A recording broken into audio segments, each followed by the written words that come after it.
It starts with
doesn't even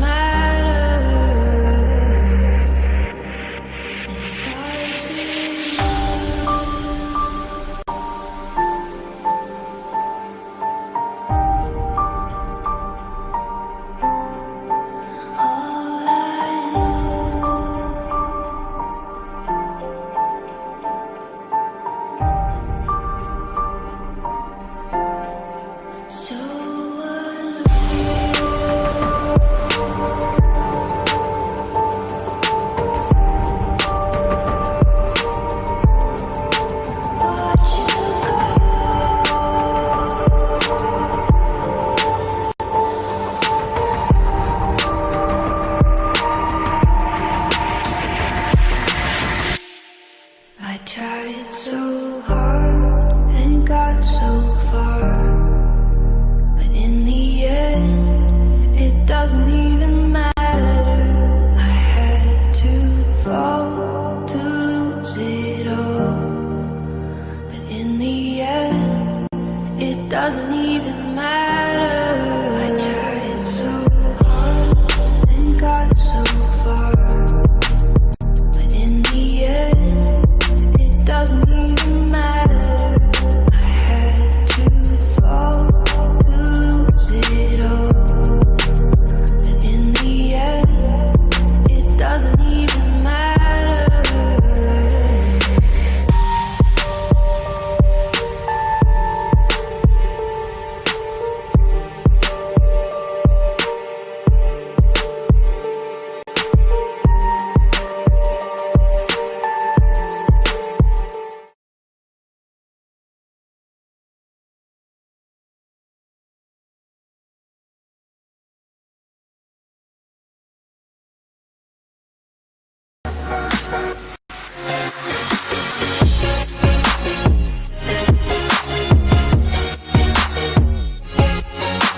I tried so hard and got so far, but in the end, it doesn't even matter. I had to fall to lose it all, but in the end, it doesn't even matter.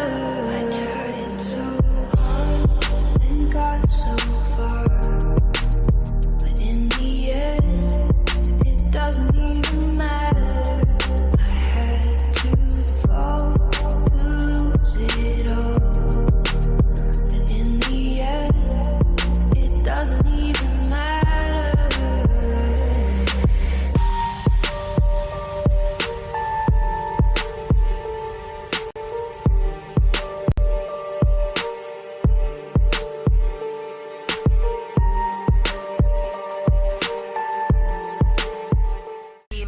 30 seconds. Worldwide. Miami, Chile, Buenos Aires, Brazil, Ibiza, Croatia, South Africa, Korea. Strong, powerful, awesome. The voice heard by millions around the globe.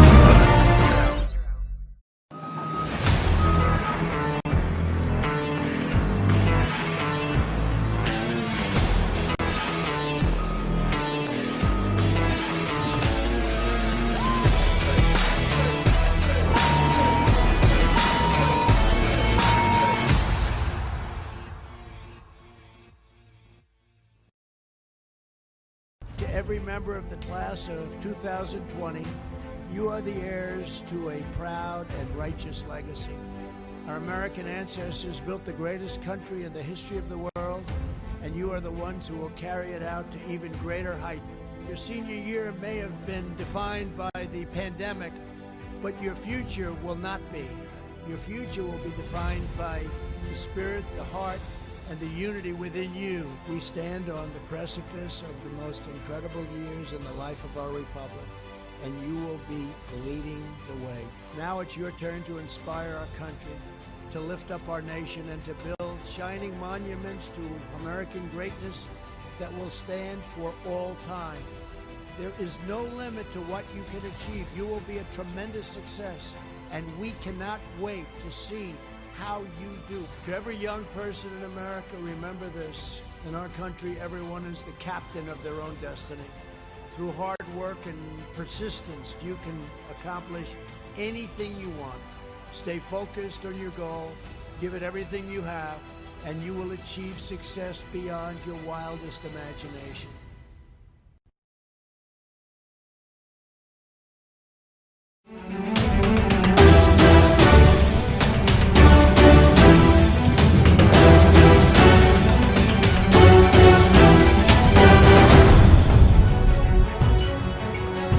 Three U.S. submarines are armed with crazy weapons that all enemies have to fear. Several years ago, the U.S. appeared 3 missile submarines to alert China. In July 2010, 3 SSGNs appeared almost simultaneously in the waters of the Western Pacific and Indian Ocean, allegedly signaling U.S. displeasure with China's missile tests in the East China Sea. Each of these submarines can finish off many cities. They are meant to remain hidden unless they are shown to make a deadly point. Nuclear powers rarely go to war with each other, but that doesn't mean they don't threaten to do so. Indeed, the military stance is integral to what Forrest Morgan, an analyst for the RAND Corporation, calls crisis stability. In other words, building and shaping strength in a way that allows a country, when faced, to avoid war without retreating. Long-range heavy bombers are some of the best forces for crisis stability, Morgan wrote in a 2013 study for the U.S. Air Force. The bomber is powerful, mobile and visible, perfect for signaling strength and intent. On the other hand, cruise missiles launched by U.S. Navy submarines are less effective, even counterproductive, for crisis stability, because they are invisible most of the time. SLCM can contribute to instability, Morgan wrote. Opponents' concerns might be magnified by the ability of the SSGN cruise missile submarine to establish a stealth posture near her. But Morgan cited one instance when the Ohio Navy's class SSGNs actually helped stabilize the crisis in 2010, a feat largely lost in history. In July 2010, 3 SSGNs appeared almost simultaneously in the waters of the Western Pacific and Indian Ocean, allegedly signaling U.S. displeasure with China's missile tests in the East China Sea. Large missile tests are potentially provocative and destabilizing. America's intention after the Chinese test was to signal U.S. strength with the right amount and type of potential power. Submarines seem to fit the bill, as if Washington were saying to Beijing, "Sure, you might surprise us with your missiles. But we remember we had a lot of missiles, and they were not far from you." The emergence of USS Michigan in Pusan, South Korea, USS Ohio in Subic Bay, in the Philippines and USS Florida at a strategic Indian Ocean outpost at Diego Garcia not only reflects a trend of increasing submarine activity in East Asia, but carries other threats as well. A veteran Asia military attaché, who maintains close ties with Chinese and U.S. forces, noted that, the 460-odd Tomahawks are enormous weapon potential in anyone's language. The Ohio-class submarines serve the U.S. Navy as virtually undetectable undersea launch platforms of intercontinental missiles. The Electric Boat Division of General Dynamics is based at Groton, Connecticut, built 18 Ohio submarines commissioned between 1981 and 1997. The submarines of the Pacific Fleet are based at Bangor, Washington, and those of the Atlantic Fleet at Kings Bay, Georgia. The submarines spend 70 days at sea followed by 25 days in the dock for overhaul. The Ohio class is planned to be replaced by the future Columbia and Dreadnought SSBNs. The first submarine in the Dreadnought SSBN class is expected to enter service in the late 2020s. Ohio-class submarines serve the U.S. Navy as a nearly undetectable intercontinental missile launch platform. General Dynamics Electric Ship Division, based in Groton, Connecticut, built 18 Ohio submarines that were commissioned between 1981 and 1997. The Pacific Fleet submarines are based in Bangor, Washington, and the Atlantic Fleet submarines at Kings Bay, Georgia. The submarine spent 70 days at sea followed by 25 days at the dock for repairs. The Ohio class is slated to be replaced by SSBN Columbia and future Dreadnought. The first submarines in the SSBN's Dreadnought class are expected to enter service in the late 2020s. Ohio SSGN submarine conversion under the terms of the Strategic Arms Reduction Treaty, START II, agreed upon in June 1992, the number of strategic missile submarines was limited to 14 from 2002. Rather than decommissioning these 4 submarines, the U.S. Navy has turned them into conventional armed forces. Nuclear-powered submarine, SSGN. In September 2002, Electric Boat received contracts for the conversion of USS Ohio, SSBN 726, Michigan, 727, Florida, 728, and Georgia, 729. The submarine is equipped with up to 154 Tomahawk TLAM ground attack, or Tactical Tomahawk Block IV missiles and is also capable of conducting special operations missions with accommodation for Northrop Grumman's Advanced SEAL Delivery System (ASDS) Mission Control Center and 102 Special Operation Forces.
business continues to do well during the pandemic, but here in Connecticut, the industry is dealing with the sudden loss of a leader. CT Pharma, the state's largest grower, was co-founded by Tom Schultz, who was killed while riding his bike this past Saturday. Chief Capitol reporter Susan Raff interviewed Tom a few weeks ago, and those who knew him say he was incredibly passionate about his mission. This is what 800 marijuana plants look like. They're grown under high-intensity lights, which are on up to 18 hours a day. CT Pharma has been growing pot at this Portland facility for medicinal use, but they've run out of room. So as the program continues to grow, we needed to increase our capacity. CT Pharma has been moving all of its plants to a new and much larger home. CT Pharma had outgrown its space in Portland, and they knew they had to move. The question was where. This warehouse here in Rocky Hill will allow them to continue to grow and give them 10 times more space. They've doubled the number of dispensary facilities last year, and the producers have all been growing and providing product to those 18 dispensaries. Producers are trying to keep up with Connecticut's expanding medical marijuana program, which started 6 years ago, allowing patients with a handful of medical conditions to be treated. Now the number of conditions is closing in on 40. Chronic pain was the last one added. I would describe Connecticut as a place that was an intellectual leader in manufacturing. It was more sophisticated than anybody else. Tom Schultz, the CEO of CT Pharma, says Connecticut is seen as a model because it is science-driven. Marijuana is tested at independent labs for its purity, and a pharmacist is required at each of the dispensaries where marijuana products are sold. And there's a lot of research being done. CT Pharma is working with Yale University on clinical trials to manage pain, and they've partnered up with UConn to produce more medicine from the plants. Ultimately, they expect to have 10,000 marijuana plants. They bought the building and have invested over $15 million so far into their new home. Their workforce is growing as well, from about 50 employees to potentially 200 by the end of next year. And while Connecticut lawmakers debate whether or not to have recreational marijuana, medicinal pot is indeed booming. In Rocky Hill, Susan Raff, Channel 3, Eyewitness News. But first at noon, developing news on a story we've been tracking for hours now. A man hit by a Fairhaven police cruiser happened late last night on Route 6 in Fairhaven. Right now, police working to figure out exactly what happened. The man who was hit has serious injuries. Let's go live now to Eyewitness News reporter Logan Wilbur in Fairhaven. Yeah, Patrick, we're standing just about 100 yards east of where this accident took place. And while the scene is quiet now, all that remains is some skid marks and debris that's left on the scene. A police cruiser involved in a collision with a pedestrian is part of the investigation by Massachusetts State Police. Authorities say the crash took place on Route 6 in Fairhaven between Washington Street and Alden Road shortly before 11 p.m. Following the incident, the cruiser involved was covered with a tarp for a short time. Once uncovered, damage to the front end of the vehicle was clearly visible. Viewer video shows police on scene into the early morning hours reenacting the accident, with cruisers driving forward and quickly braking. A Fairhaven police spokesperson says officers provided medical care on the injured 32-year-old male pedestrian until paramedics arrived on the scene. The victim was later transported to St. Luke's Hospital in New Bedford with serious injuries. According to the Bristol County District Attorney, the victim has since been transferred to Brigham and Women's Hospital in Boston, where he remains in critical condition. And according to the Fairhaven Police Department, following protocol, the officer involved in this accident has been placed on administrative leave. Reporting live in Fairhaven, Logan Wilbur, Eyewitness News. The pandemic, not many drinks are poured behind the bar here at Cafe Fresco, something owner Brian Fettenboss says is hurting business. What we need right now as bar and restaurant owners is traffic through the door and guests sitting in our seats. On Tuesday, Governor Wolf outlined his fall agenda, which included relief for bar and restaurant owners like Brian. We need to provide relief for families. We need to provide relief for small businesses, especially small businesses. When we called the PA Liquor Control Board for insight, they referred us to the Department of Revenue. According to their website, all liquor sold by LCB is subject to a tax, currently listed at 18%. Brian says that isn't much relief at all. My alcohol sales are a fraction of what they normally would be right now, so cutting that tax isn't going to put any money in my pocket. This is the second floor of Cafe Fresco, level 2 nightclub, an area that's been empty for months. Brian says instead of the tax proposal, what would help is getting people back into the venue. He's not letting us run our businesses. He's not letting us earn money. Instead, he's trying to, restructure tax plans and pass laws to give us handouts from the government, and that's not what we want. In Harrisburg, Jeremy Jenkins, WGAL, News 8. A scary scene in Kenosha overnight as a man with a rifle shoots into a crowd, killing at least 2 people. Now, some people living there are leaving that city after escalating violence, riots, and looting in the wake of the shooting of Jacob Blake. Good morning. I'm Audrina Begas. And I'm Ryan Baker. Thanks so much for joining us at 11. And hello to our viewers streaming us live right now on CBS in Chicago or watching on our CBS Chicago app. As some Kenosha residents leave their city in search of safety, police are searching for a killer, the man who started shooting in the streets last night. CBS 2's Mugo Odigwe joins us live from Kenosha, where there's growing concern about what could happen again later today. Mugo? Yeah, good morning. We are in what's considered downtown Kenosha, and this is what you'll see when you're out here, store after store boarded up. And many of them have this sign. It reads, "This is a family-owned business. Please protect the people in our community." This after day 3 of protests in this town ends with 2 people killed. Now, there's video circulating on social media of that shooting, but we're not going to show it to you because it's very graphic. It does appear to show a man on the ground with a long rifle shooting at several people running toward him. Kenosha police say 2 people were killed and another person was seriously injured. Now, several groups were out yesterday. You had protesters as well as an armed group calling themselves Armed Citizens to protect our lives and property. They say they were there to protect the city from looting and burning. Now, this is where the shooting happened on 63rd and Sheridan. It's quiet this morning, but a car dealership nearby had some cars with windows smashed out. One car was even burned. Blocks away, we saw this building that was burned just a few days back, still smoldering. Meanwhile, people in Kenosha came out this morning to help clean up after the unrest. They say this is their town and they'll do anything to help out, but feel the chaos isn't over just yet. I'm no doubt that it's going to happen tonight. I just hope it's not as bad as last night with everything that did happen with shootings with civilians on civilians. Kind of sucks, but I hope that can end soon.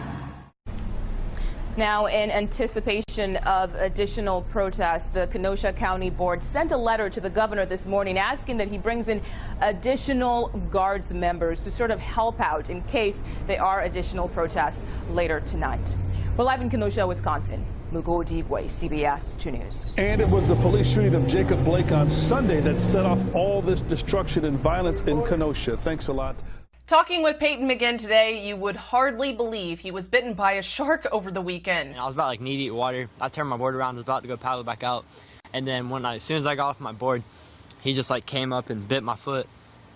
And then I was really shocked. I thought it was someone just grabbed my ankle. It didn't even feel like a shark or anything. I thought someone was just messing with me or something. And then I looked down, I was like, oh, shoot, it's a shark. The teen tells WJAX he hopped back onto the beach where 2 men wrapped a shirt around the wound and called for help. Fortunately, McGinn says the shark did not hit any nerves or any muscles and didn't cause any long-term damage, just left 5 deep wounds and some other teeth prints. He's now healing and says he will probably have to miss the first 3 games of his freshman football season.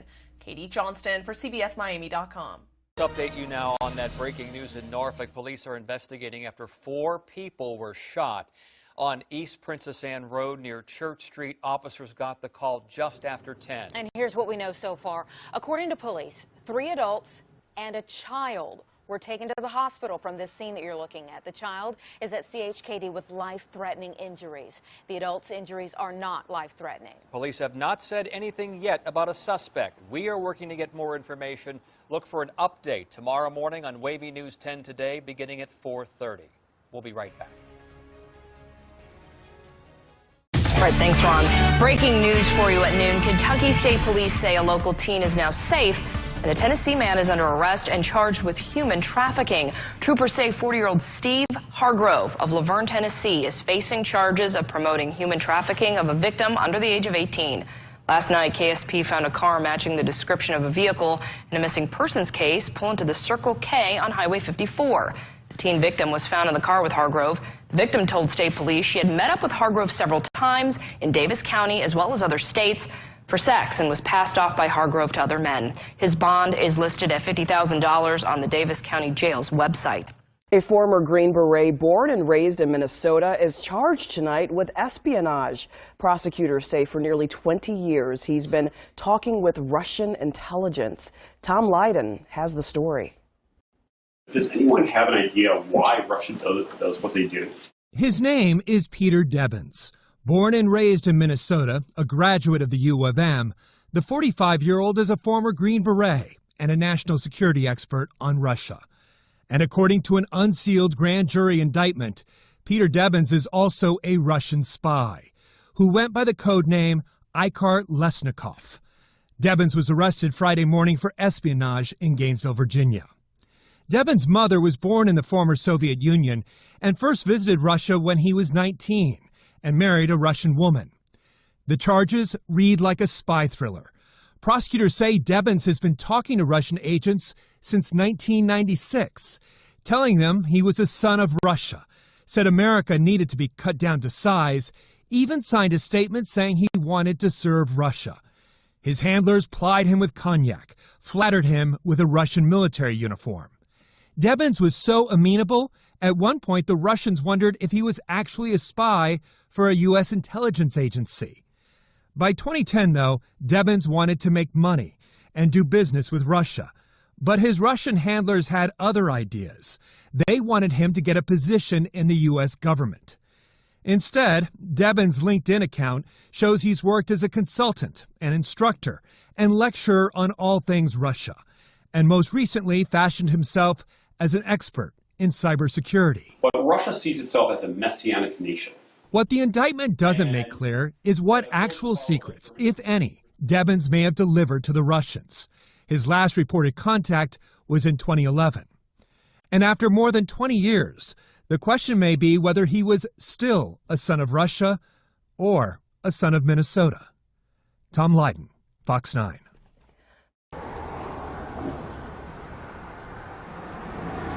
We're just excited to be able to continue to work with our students and continue to help them along their career paths, and we're looking forward to having a very successful fall semester. Every educator has faced challenging situations. I can remember a time when I was working in K-12 and we had 6 bomb threats at 6 different schools at the same time. I thought that was a challenge until perhaps March and April, right? We're doing everything that we can think of to try to keep both our students and our employees safe and healthy. We are consistently using waivers and assurances that students, as far as they know, have not been exposed to anyone with the virus. We check temperatures on sign-in.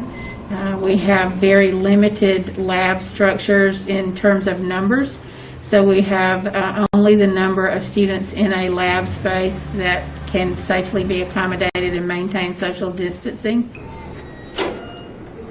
We have the same type of sanitizing machines that are used in the hospital. And we're able to clean behind students who've been in the lab before the next group comes in. It took a little while to sort of wrap our minds around it, and every time we thought we had thought of everything, we would think of something else.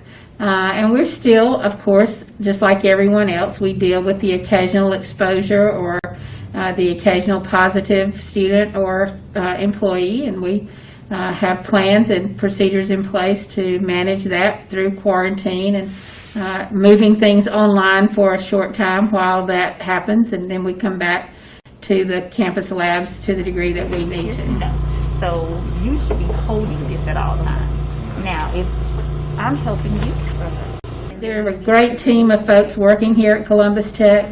I can't speak highly enough of how well they've pulled together, how well they have collaborated with each other. Yep, I got you. how much support we have gotten from the system office as well as information from the Department of Public Health here locally. Anytime I need to call, they pick up the phone and answer and are glad to work with us. So it's really been a team effort, and that's made it doable.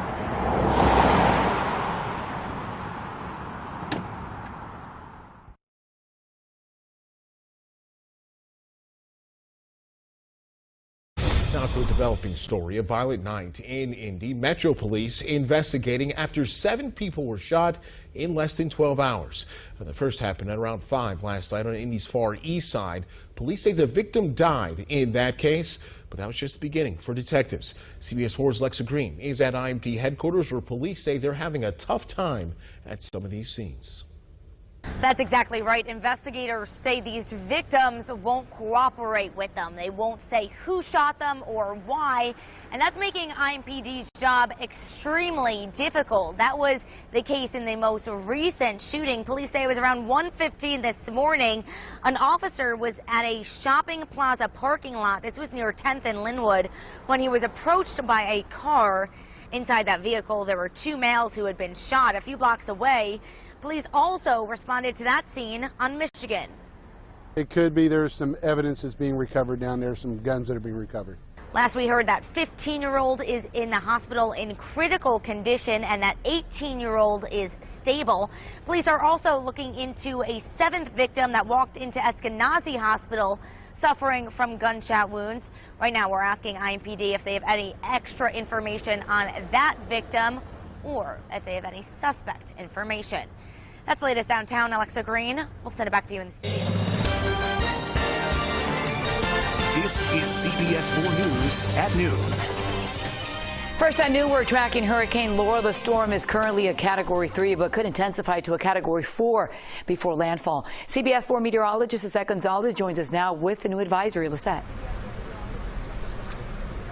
Yes, Maribel, you can see on the infrared satellite just how dangerous and powerful and how massive Laura has become. That well-defined eye, very symmetrical, and already seeing some of those outer rain bands impacting parts of the northwest Gulf Coast. Now, as we take a look at the latest 11 a.m. advisory, it is still a Category 3. However, max sustained winds have increased since the last update at 8 a.m. Max sustained winds of 125 miles per hour. The pressure has dropped to 956 millibars, and it's now 225 miles south-southeast of Lake Charles, Louisiana.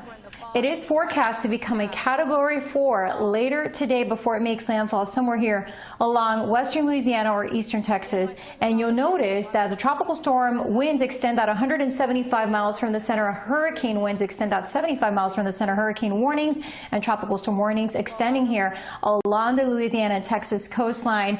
And right now they're preparing for the potential for life-threatening storm surge, flash flooding, as well as extreme damaging winds and tornadoes even possible. So yes, it is expected to strengthen even further to a Category 4 before making landfall somewhere here near the Louisiana-Texas border, and then it'll likely move north, become a Category 1, eventually a tropical storm by tomorrow, depression by Friday, and then it takes a turn to the northeast and moves across the Ohio River Valley and parts of the mid-Atlantic. And the northeast will be dealing with the remnants of Laura. But in terms of the rainfall total over the next 3 days, we could see 5 to 10 inches and possibly even up to 15 inches for some isolated areas. So certainly gearing up for possible catastrophic damage here, not only due to the flooding, but the storm surge and the damaging winds. I'll have more on Laura and our local forecast ahead.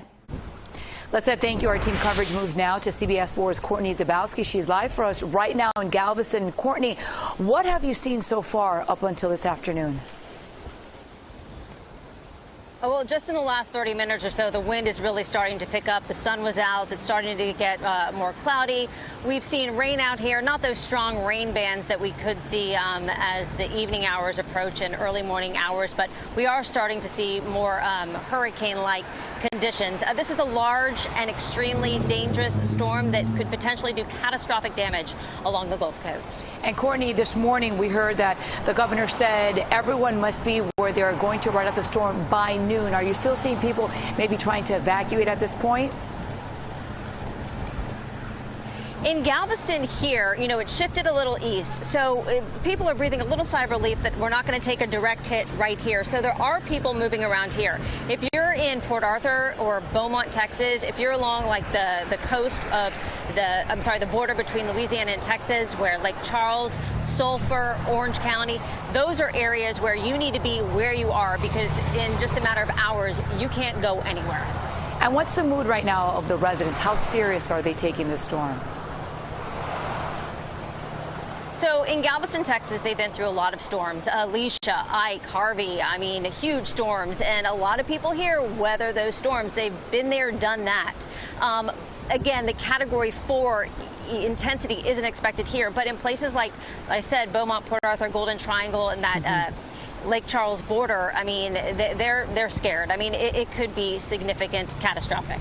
Of course, our prayers are with everyone out there. Courtney, thank you so much for that live report from Galveston, Texas.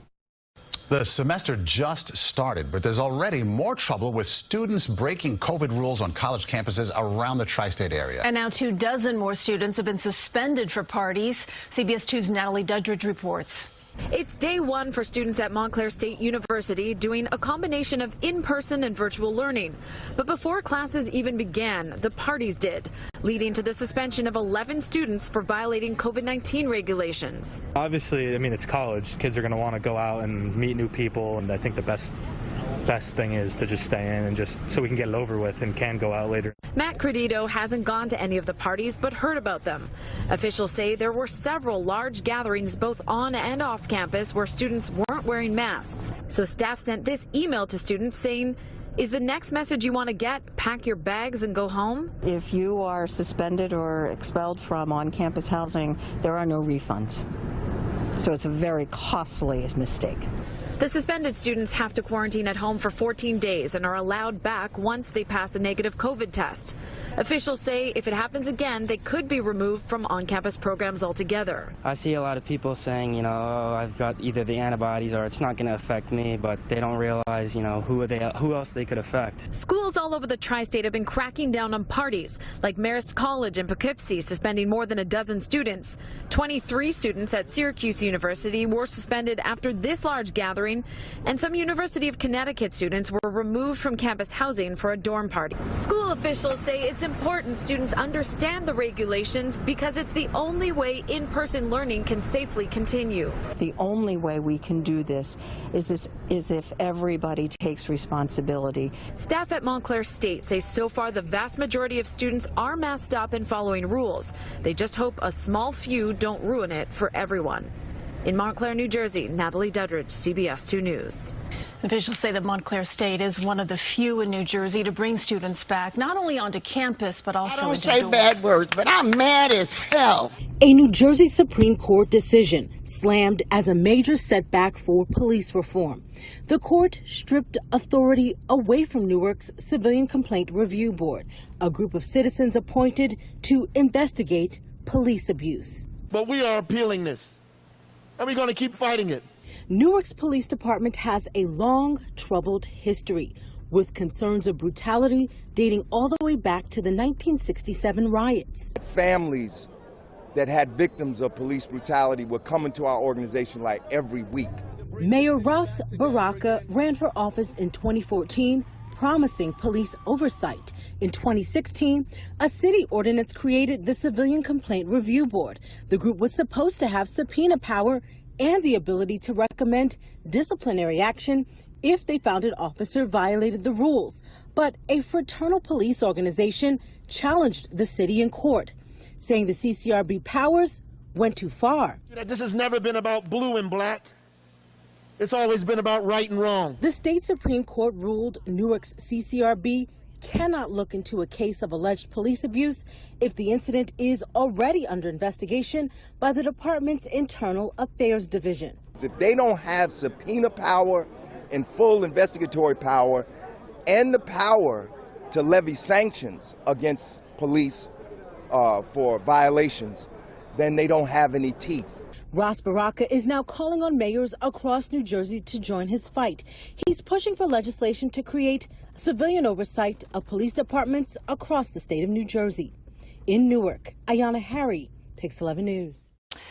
A Long Island man is charged with running what authorities say was a major cocaine trafficking operation, selling the drugs from a makeshift takeout window at his West Babylon home. Prosecutors say 57-year-old Encarnacion Reyes would buy large amounts of cocaine, which he would mix with a cutting agent to increase its volume. Authorities say a search of his home recovered around 1.3 kilos of cocaine. He allegedly sold the drugs for $100 a gram, taking advantage of a supply shortage caused by the pandemic.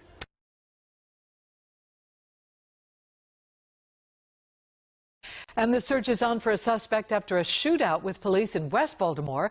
Investigators now say they have promising leads in this. And WJZ is live. Rachel Carden just got an update from Baltimore City's police commissioner. Rachel. That's right, Denise. Commissioner Michael Harrison says he feels as though the police department is close to cracking this case, but they need more information from the public. He said investigators feel as though there were multiple people in the street when this officer-involved shooting happened, and he's asking them to come forward.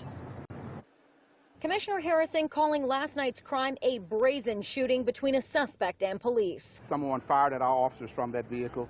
We then encountered that vehicle on a bridge, made a second encounter. Somebody stepped outside of the vehicle, began firing at the officers again, got back into the car and fled and made good of their escape. 8:30 Monday night, Edmondson Avenue was the scene of a shooting picked up by a shot spotter. 5 hours prior, a 22-year-old man was killed in the same area. Residents call the violence overbearing. Everywhere around in West Baltimore it's common, you know what I'm saying? And it's like, it's sickening. Yeah, I'm definitely sick of it. Everybody just killing each other. One officer was taken to shock trauma, but just as a precaution, the suspect got away. A patrol car was struck in the shootout. I don't have the exact number, but I was told it was hit multiple times. Police say after the officer-involved shooting, a man walked into the hospital saying he had been shot. Police are not saying if this person is involved. We know that the person said to have been shot from the area, but it's still unknown if it's connected. Baltimore's FOP tweeted a response to the shooting saying, in part, last night's shootout between BPD officers and violent criminals in the Western District is indicative of a city overrun by violence. Dontrell Love says it's important to have a police presence in this neighborhood in particular. Sometimes I know we go through certain things where we don't like the police, but I think the police is a good help, you know what I'm saying? Sometimes in our community, the right ones. I asked the police commissioner if the homicide that happened earlier in the day is at all connected to the officer-involved shooting. He said they're investigating, but they can't rule it out at this time. As for the name of that victim, the 22-year-old man who was killed earlier in the day, they're not releasing his identity just yet. We're live in Baltimore City. I'm Rachel Carden for WJZ. This just in, the FBI has announced the arrests of 2 South Florida women for their alleged connection in sex trafficking of minors.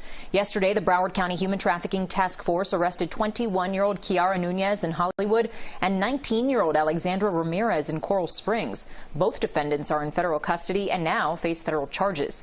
The FBI, which announced their arrest, did not release specific information about their cases. Their first appearance is set to be in Fort Lauderdale Federal Court tomorrow. Investigators were called to the home on Capella Court at around 7 Sunday morning. The residents explained that they'd been sleeping when they heard gunfire and discovered that their 6-year-old son had been shot. The gunshot came through his bedroom wall from the adjoining townhome. According to the charging documents, a man and a woman next door initially told police that another couple in the home got into an argument and the man fired a shot through the wall. But according to police, after further questioning, the woman, Deanna Charles, drastically changed the story and told detectives that she was in her bedroom attempting to unload a handgun when she accidentally discharged the handgun into the bedroom wall. She said the gun belonged to her boyfriend, Corey Nash, who was also at the home when the shooting happened. This child could have been killed, and fortunately for him, that's not the case this time. But when people are not very careful with firearms, as they should be, then unintentional discharges happen, people are accidentally injured, and sometimes people are accidentally killed. Police say the boy was shot in the leg and fortunately will survive. Deanna Charles is facing several charges, including second-degree assault. Corey Nash faces a list of charges as well, including possessing a firearm after a felony conviction. And so Corey Nash is being held at the Baltimore County Detention Center tonight. Deanna Charles was released on bail after her initial court appearance today. Reporting live in Towson tonight, Kyrie, WBAL TV 11 News.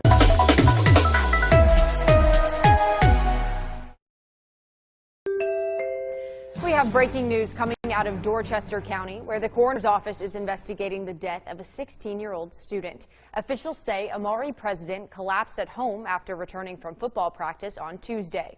Officials say President was found unresponsive and transported to Trident Medical Center in North Charleston, where he was later pronounced dead. An autopsy is scheduled for this Friday at MUSC. After a 24-year-old Cincinnati woman was killed in a car crash downtown, justice is finally being served. A grand jury indicted Brandon Jackson in the death of Demara Hood. As our Walter Smith Randolph tells us, her mother says the indictment feels like a weight off her shoulders. I miss her so much. I keep telling myself I gotta stay strong for my grandbabies. For Deetra Steele, the last 7 months without her youngest daughter, Demara, have been unbearable. Sometimes I be wanting to take my own life and go with her. But I know I can't do it. I got more things to do on this earth. I know God got a plan for me. Deetra says she's been praying for justice to be served in her daughter's case. 24-year-old Demara Hood was sitting in the back of this Lexus when police say Brandon Jackson slammed into the car. Witnesses say Jackson was drag racing and Demara was ejected from the Lexus. I just wish he would never drive again.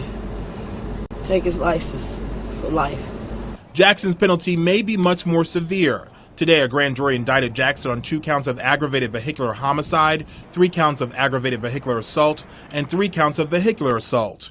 Court documents say Jackson didn't have a valid license at the time of the crash. I would like to know how he feel. You know, how he feel about murdering her. What's your conscience? To make matters worse, Jackson and Demara were once classmates. Deetra and her family say there are multiple lessons to be learned from this tragedy. Demara was not wearing a seatbelt that night. And even though it's a law in Ohio that backseat drivers don't have to wear a seatbelt, I think that should be changed because everybody should be in a seatbelt. If you're in a vehicle and it's moving, everybody should be in a seatbelt. And the family says they hope people think twice before getting behind the wheel. Realize there's other people out here. You're not the only one out here on this street. Take life into consideration. Take their own life into consideration because it could have been you instead of her. Walter Smith Randolph, Local 12 News. Brandon Jackson has not yet been arrested. Also indicted is Jasmine Kendall. Now, she was the driver of the Lexus. She's been charged with 2 counts of aggravated possession of drugs. I'm Katie Rammel with your top stories from ABC 15 Arizona. Dive crews have recovered the body of 41-year-old Deanna Peterson. She's one of 2 boaters who went missing at Apache Lake over the weekend. However, the search continues for 52-year-old Rick LeGrand. MCSO says LeGrand and Peterson were swept away on Saturday by flash flooding and debris from the massive bushfire. It caught them by surprise. This Thursday, certain businesses in the state's most populated counties could be meeting the benchmarks to partially reopen. The director of the State Department of Health writing today Maricopa, Pima, and Pinal counties are all on track to reach moderate spread. So that means gyms, theaters, water parks, bars, and nightclubs offering dine-in service could start bringing in customers if they're approved. Some businesses have gotten early approval by following rules even more strict than the state's guidelines. Bars and nightclubs without dine-in service cannot reopen until less than 3% of all tests are coming back positive. The site of Arizona's first coronavirus case now confirming more cases on and off campus, though they won't say where or how many. Arizona State University officials tell us they are managing cases, but they will not say which campus nor how many cases because of privacy concerns, they say, for students. To be clear, ABC 15 is not pushing for names or anything that would identify a student. One mother tells us her daughter found out a student on the very same floor of her dorm tested positive just 1 week after moving in. Obviously, we've reached out to so many people and nobody's getting back to us. It's almost as if they don't want to acknowledge this. It's almost hear no evil, see no evil, speak no evil. Other universities, like the University of Arizona, do release the number of positive cases every weekday.